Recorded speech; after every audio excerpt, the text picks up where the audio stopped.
آنکھیں میچے میں نے نرم و ملائم بستر کو محسوس کیا تو خود بخود میرے چہرے پہ مسکراہٹ ابھر آئی۔ ایک دم کروٹ لیتے میں نے آنکھیں وا کیں تو کمرے کی چھت دیکھ کر مجھ پر حیرت کا پہاڑ ٹوٹ پڑا۔ یہ کمرہ میرا تو نہیں، میں کہاں ہوں؟ آہستہ آہستہ میرے حواس مکمل طور پہ جاگنے لگے تو میں اٹھ بیٹھی، ارد گرد نگاہ دوڑائی۔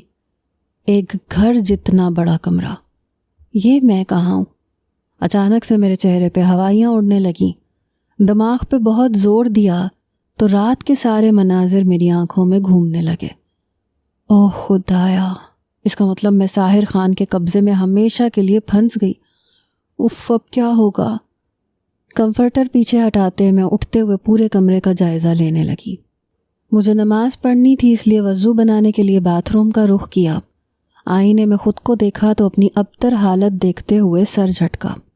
میرے جسم پہ ابھی بھی ساحر علی خان کی شال تھی۔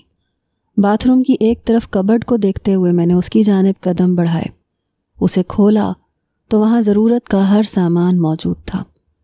یہ لڑکیوں کے کپڑے، سرخ اور پنک کلر کی نائٹی کو دیکھتے مجھ پہ گھڑوں پانی پڑا۔ کتنا بدتمیز ہے یہ سردار، توبہ! سب کچھ دیکھتے مجھے سخت حیرانی ہوئی تھی۔ ساحر نے میرے لیے یہ سب کچھ خریدا تھا۔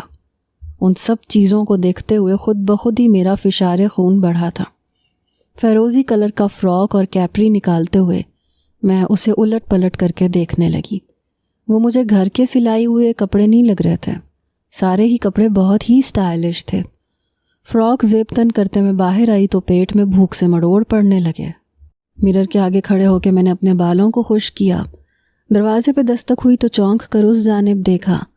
ملازمہ نوری سر جھکائے اندر داخل ہوئی۔ سردارنی سائیں، آپ کو کچھ چاہیے تو ہمیں بتا دیں۔ اس کے لب و لہجے اور طرز تخاطب پہ میں نے مسکراہٹ چھپاتے ہوئے اسے دیکھا۔ جی چاہیے، جائے نماز ہے تو مجھے وہ دے دے، میں نے نماز پڑھنی ہے۔ اپنے بالوں کو پیچھے کرتے کیچر میں ہلکا سا لگاتے باقی کھلے میں نے چھوڑ دیے۔ میں اس کے پاس چلتی ہوئی آئی۔ ملازمہ نے مجھے جائے نماز دی اور قبلہ رو جائے نماز کو بچھا دیا۔ نام کیا ہے تمہارا؟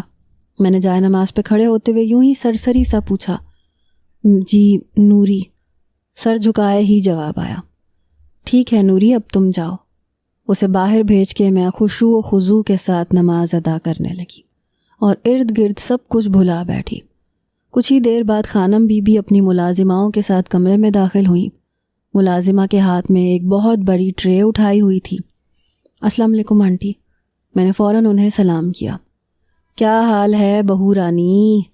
محبت اور میٹھے لہجے میں پوچھا گیا۔ جی آنٹی میں ٹھیک ہوں، میں نے مختصر جواب دیا۔ اچھا، آج آپ کی رخصتی کی رسم ہے تو یہ شادی کا جوڑا ہے، یہ کچھ سامان ہے، امید کرتے ہیں آپ کو پسند آئے گا۔ خانم بی بی نے ہیوی جولری، ہیوی کپڑے خود بھی پہنے ہوئے تھے، میرے لیے بھی لے کے آئی تھیں۔ میں نے ان کے کسی سوال کا جواب نہیں دیا بلکہ خاموشی سے وہ چیزیں رکھ لیں، کیونکہ میں جانتی تھی کہ اختلاف بھی کر لوں تب بھی کوئی فائدہ نہیں۔ نوری، زرمینہ سے کہو بہو کے لیے ناشتے کا بندوبست کرے، رات کو بھی نازک سی لڑکی نے کچھ نہیں کھایا، دیکھو تو کتنی کمزور ہے، لگتا ہے کچھ کھاتی پیتی نہیں ہو۔ خانم بی بی نے ناک سکوڑ کے ایک نظر میری جانب دیکھتے ہوئے کہا، جبکہ میں جانتی تھی کہ میں اپنی خوبصورتی کی وجہ سے کافی مشہور تھی۔ تم بولتی کم ہو یا ہمارے سامنے نہیں بول رہی؟ اچانک سے خانم بی بی کی بات سنتے میں ان کی جانب متوجہ ہوئی۔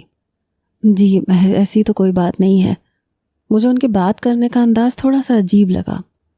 اچھا ٹھیک ہے، ناشتہ آتا ہے تو ناشتہ کر لینا، اس کے بعد پھر آپ سے بات ہوتی ہے۔ وہ اٹھتے ہوئے دروازے کی جانب بڑھیں۔